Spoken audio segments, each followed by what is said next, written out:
Go ahead. And welcome into another edition of Press Box Live. I'm Stan the Fan Charles. With us is Luke Jackson. There will most likely be no Ross Grimsley. He's attending to a family matter. And we will go on just the two of us. We're brought to you by the Costas Inn. So you only get 4 thumbs today. Couple thumbs. Costas Inn, 2 thumbs each. And here's 2 more for Ross. All right. Uh, we've got the Costas Inn with 2 great locations over at North Point Boulevard. If you're planning to have crabs, take down this number and I'll give it again in midway through the show, 410-477-1975, so you can reserve your crabs, know the price point, the size, and the availability.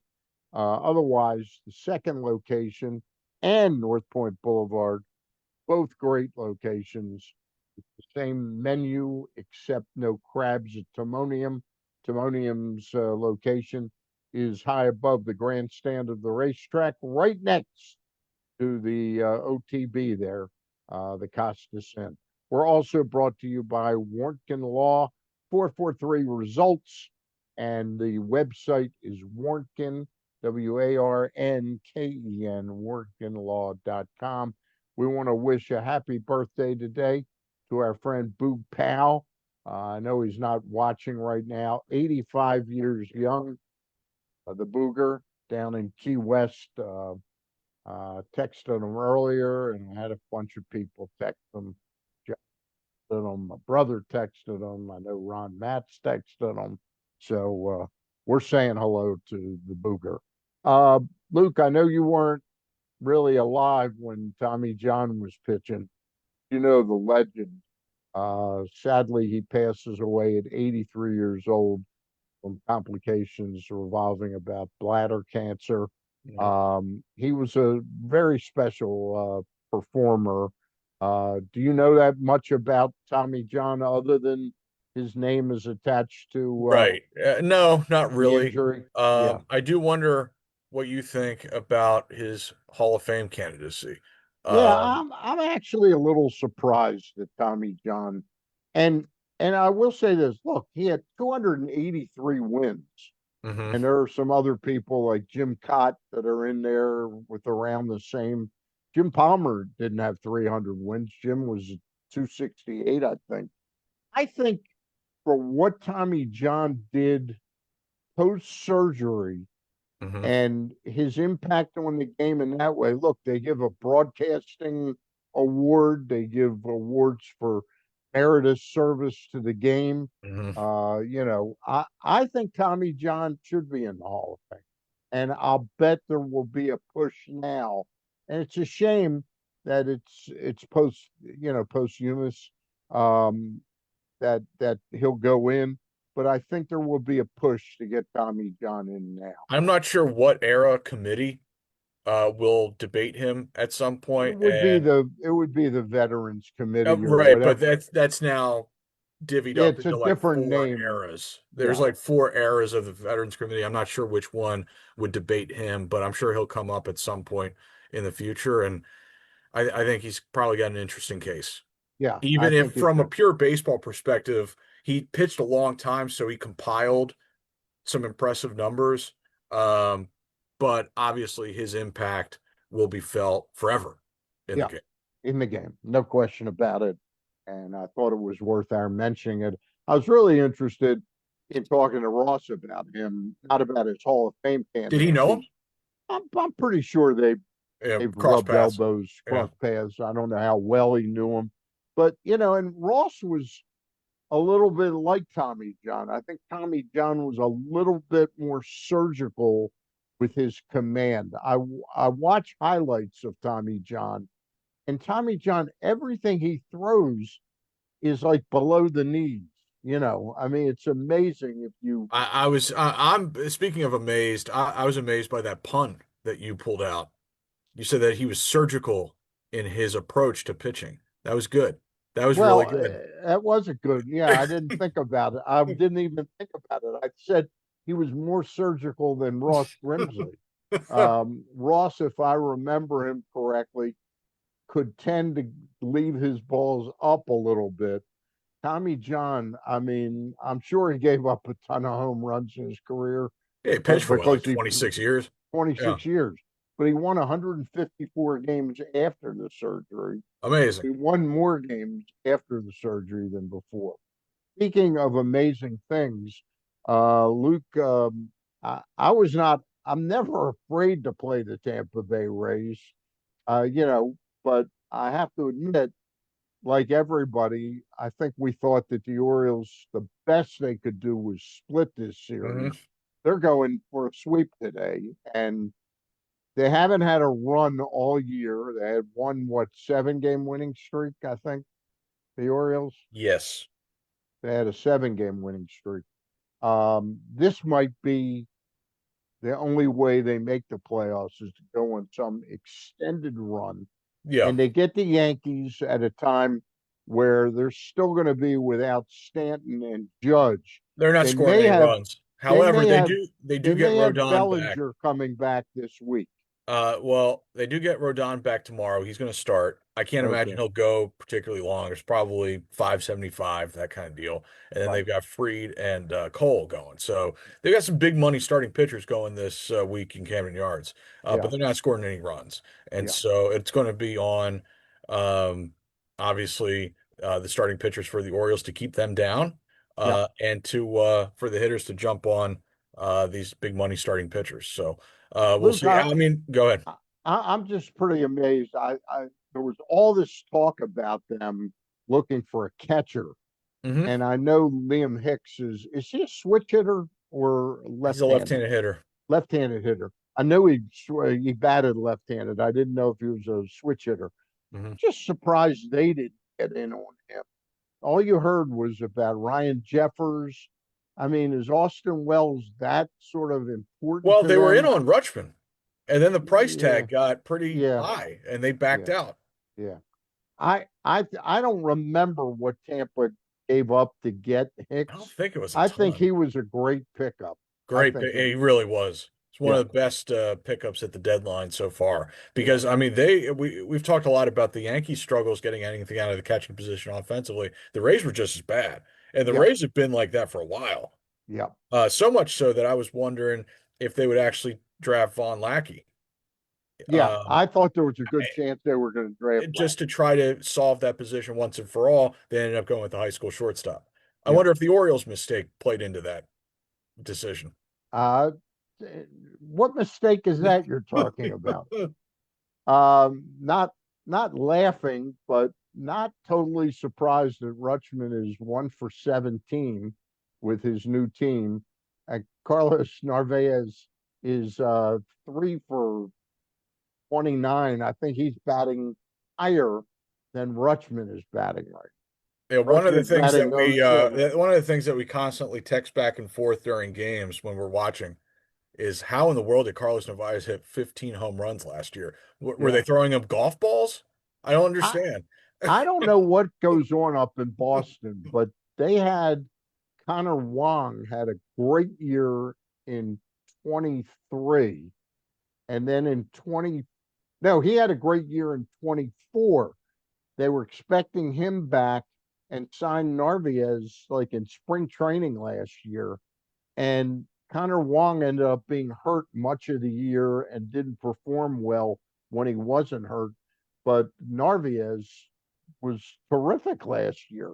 And then It was a this year, revelation for them. I haven't seen the home runs he hit last year where they pop-ups to left field that all snuck out over the I, monster. Like, I don't know. I don't know. I don't remember either, other than suffering through fantasy baseball watching Narvaez hit 15 bombs and drive in about 50, 55 runs last year. He doesn't look like he's about to go on a home run tear here in Baltimore, but he is, all Maybe kidding Pozo is. aside. What's that? I said maybe Pozo is. Maybe, maybe both. I think they'll be pretty happy when we get Sam Basayo back, but both have done a pretty good job defensively, and there hasn't been a question about either one of them being able to go. And another catcher that was in the mix for the Orioles for what was it, 1 game, Jake Rogers are two Did you see games. the fact about Jake Rogers that he's played for 4 teams in the past like 3 weeks? I know And it's that's the pretty first amazing. time that's happened in quite some time. I don't know. Yeah. Yeah, he's now with the White Sox. Oh, And he's been with a contender. right. So he played for the Tigers, the Hmm. Orioles, the Red Sox. I think he got in one game with the Red Sox, and Hmm. he's now been signed by the White Sox. I Of thought there was course. a chance. I thought there was a chance because I know history with Mike Elias Mhm. was the one that drafted him, and he was involved in the trade, the Justin Verlander Right. trade. He was kind Right. of the throw-in. Right. And Um, he had some decent years in Detroit. yeah, yeah, he's got a little pop to his bat, but he's with the White Sox now. Let's give the lineups tonight. Game time is what time is game? 6:05. 6:05? 6:05. The Orioles are leading off. Shane McClanahan is pitching for the Baltimore Tampa Bay native. Rays. That is true. And just off fresh off the IL. He's only been on the IL like 2 weeks. O'Neill is leading off in right field. Pete Alonso DHing for second day. Um, Jackson Holiday is at second base. Kobe Mayo at first base. Gunnar Henderson batting fifth and playing shortstop. Uh, Christian Encarnacion Strand is playing third base. Jeremiah Jackson in left field. Uh, Carlos Narvaez is batting eighth and catching, and Christian Franklin is playing center field and batting ninth. The Tampa Bay Rays have that very good lineup at the top. The first four hitters: Yandy Diaz DHing, Aranda at first base, Caminero at third base, Liam Hicks catching, Chandler Simpson is in left field, Ron Valad in right field, Cedric Mullins in center batting seventh, Palacios is playing second base, and old friend Jorge Mateo is playing shortstop for the Tampa Bay Rays, and that's the lineups for tonight's game. Getting back to the point I made at the beginning, would you have been pretty happy with a split in this series? Yeah. Yeah. Yeah, And if they manage to pull off a sweep, that would probably be the best Orioles series in more than 2 years, I would think. So we'll uh, see if Brandon Young can go 6 or 7 solid innings and give his team a chance to win. yeah. He's got a tough opposition tonight Because in I mean, Shane well, they McClanahan. actually got fortunate yesterday because they got a big lead. Because typically, when you go on a 3-game winning streak, there's always positives and negatives to everything in baseball, right? Well, that usually means that you've used some important relievers to get those 3 wins, and sometimes that's why it's really hard to extend those winning streaks at times in baseball, is that you can't use your best relievers every game. Yeah. So we'll see. Who do we have in the bullpen that's available tonight? I guess I Rico think I think Garcia would be. because it was a 10-2 score yesterday, that I think they're okay. I Yeah. think they're okay. Yeah. So It's we'll see how it amazing shakes that out. Cam Sanders, we're using the word amazing quite a bit, but Cam Sanders looks like he might, along with Yenier Cano, be the closers the rest of the season, Well, and Andrew Kittredge. Yeah. well, I think one thing that Mike smartly did at the deadline was that he added some velocity to the bullpen in Hoppy. Yeah. Because, and I'm sure that was one of the things that they were looking for in return for Taylor Ward, was a major league ready reliever who could help out from a velocity standpoint, because they didn't have enough velocity in the bullpen. Hoppy adds that, And and Sanders adds that. Sanders adds that as well. Yeah. He had two really big appearances down there to close out games in St. Pete, and I been impressed by him. I know Yeah. one of his outings in Minnesota didn't go very well, but otherwise, he's been rock solid for him. And he's Yeah. come up with some big outs at some big times. And despite Hoppy's numbers, I'd seen Hoppy earlier in the year and a pinch last year, and I liked his arm. And I'm not saying he's exactly what Brian Baker was. Clearly, Baker's Mhm. gone on to some amazing things. There's that word Yeah. again. But Alex Hoppy got some real zip on his ball, and if Yeah. they can Yeah. figure out a way to get him in the strike zone, he and Sanders could be pieces, Right. for this club moving Do we need forward. to take a break, Stan? Yeah, we can take that break right now and talk a little bit about the Costas Inn. Costas Inn with the two great locations. If Ross were here, we'd give him six thumbs up, but we'll give him four Thumbs thumbs up. up. Thumbs up all the way around. This is for Ross Yeah, too. and we'll give him another finger, not the middle finger. We'll give him another finger from me. All And next right. time Ross comes up here, we will actually get to the Costas Inn with Ross. I promise we will do that. Two great locations. The new location in Timonium is located above the grandstand at the racetrack there, Timonium Fairgrounds. Timonium Fair just around the corner. That will be a busy time for the folks that run the Costas Inn because they were open. They opened about 2 weeks or 3 weeks shy of the fair last year. So it's been over a year, but the fair is will do wonders for their business. It will be terrific, and they've got a great menu. They've got a great staff, and it's home cooking at its best at both locations. The one North Point Boulevard, the original location, 4100 North Point Boulevard. If you're hankering for crabs, and this is still deep in the crab season, although they serve crabs all year long at the Costas Inn, 410-477-1975 is the number. Make sure you call ahead and reserve your crabs. Find out the availability, the price point, and the size to make sure that your crab feast comes off for the family and friends you might go with without a hitch. The Costas Inn, two great locations. And I mentioned before, we're also brought to you by Warnken Law, 443 results. It's not just a phone number, it's a mission statement for the folks at Costas Inn with the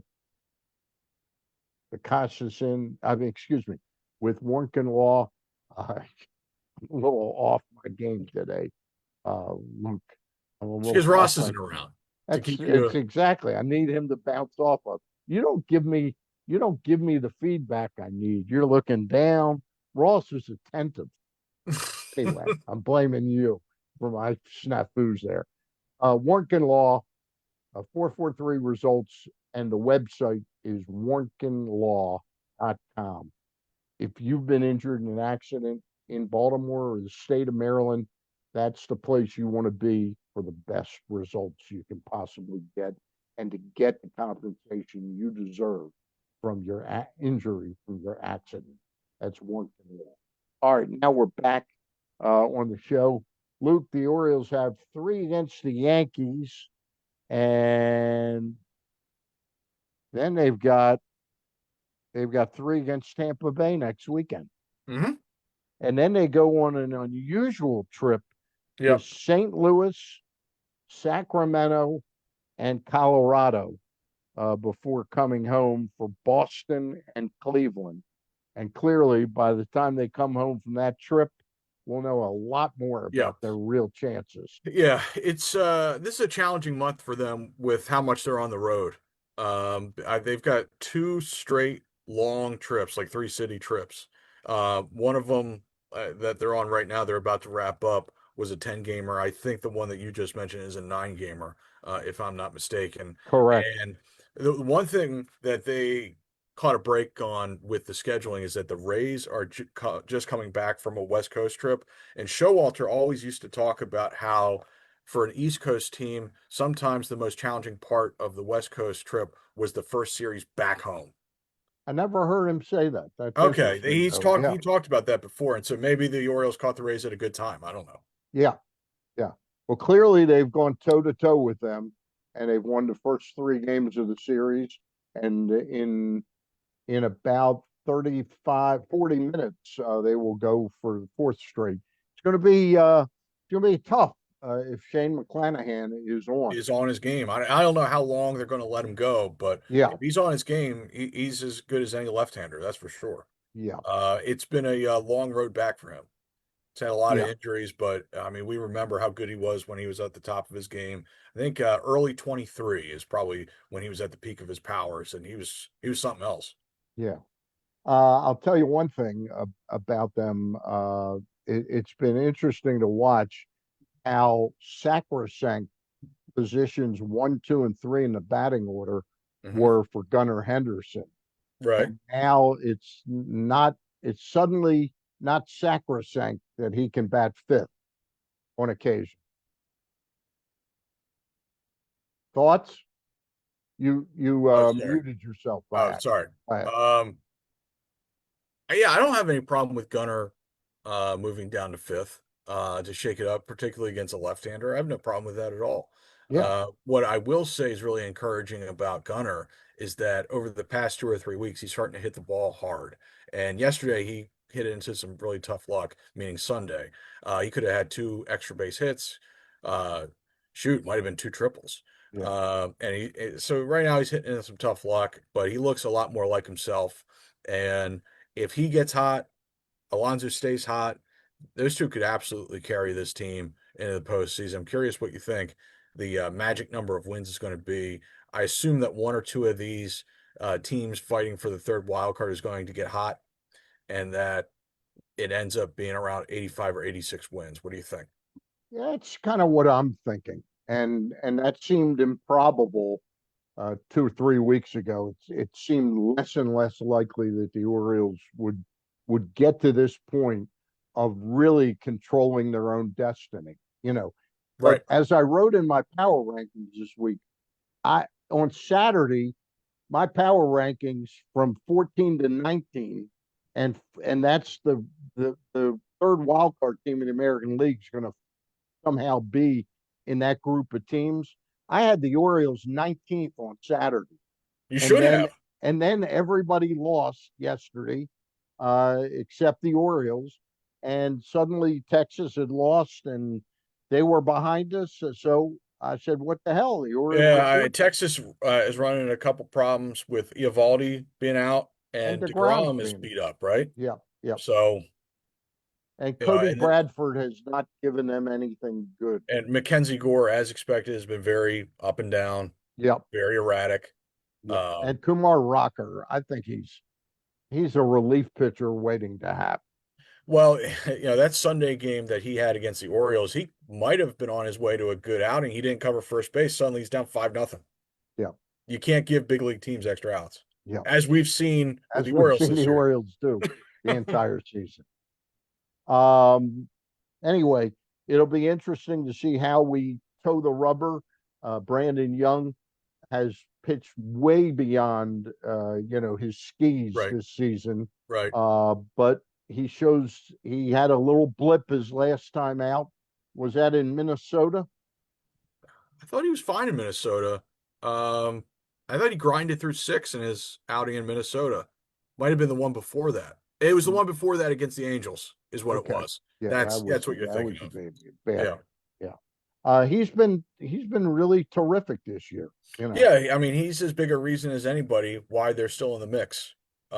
He's like you say, I mean, he's punched well above his weight class Yeah. as an undrafted free agent. And as Ben McDonald mentions on every broadcast that he does involving Brandon Young, kid's a horse. He holds his velo, man. He's at 104, 105 pitches. He's still got his best velo. And he's a big kid who throws hard well into the outings. So that's good. By the way, we'd be remiss. We mentioned Blue Pal's birthday today. He's 85. We mentioned the passing of Tommy John.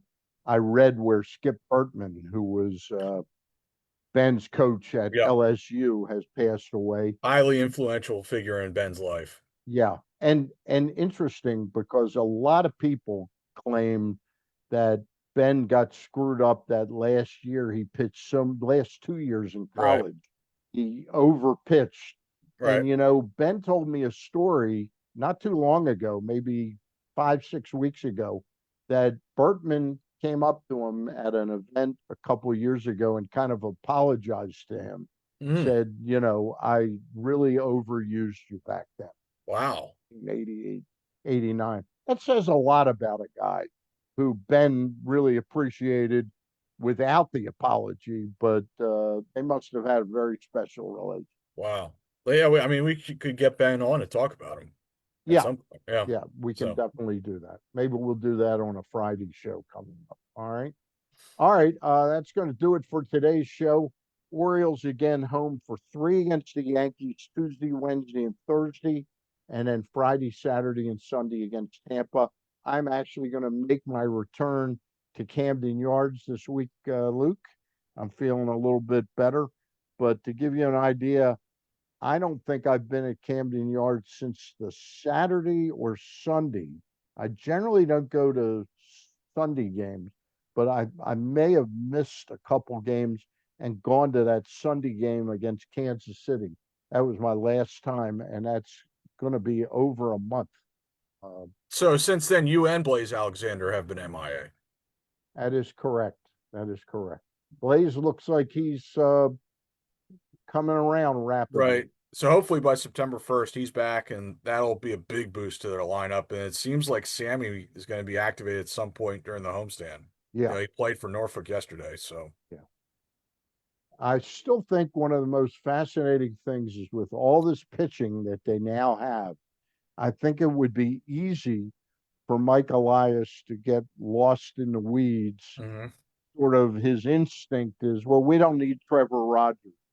I really feel firmly that the club still needs Trevor Rogers on a 3 to 5 year contract. That's my opinion. We'll see how expensive it gets.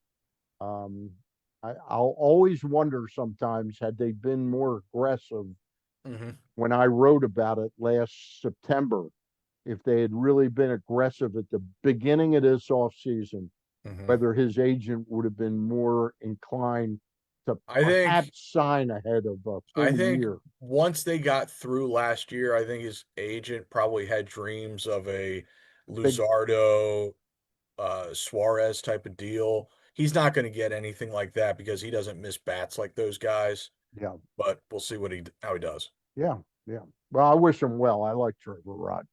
I hope he somehow works it out to be pitching in an Oriole uniform for the next 4 to 5. All right, that's going to do it for today. For our missing in action friend, Ross Grimsley, we wish him well with the family things that are going on. And for Luke Jackson, I'm Stan the Fan Charles, and we'll talk to you next Monday. I'll be on this Friday on the Friday booth. Bye for now.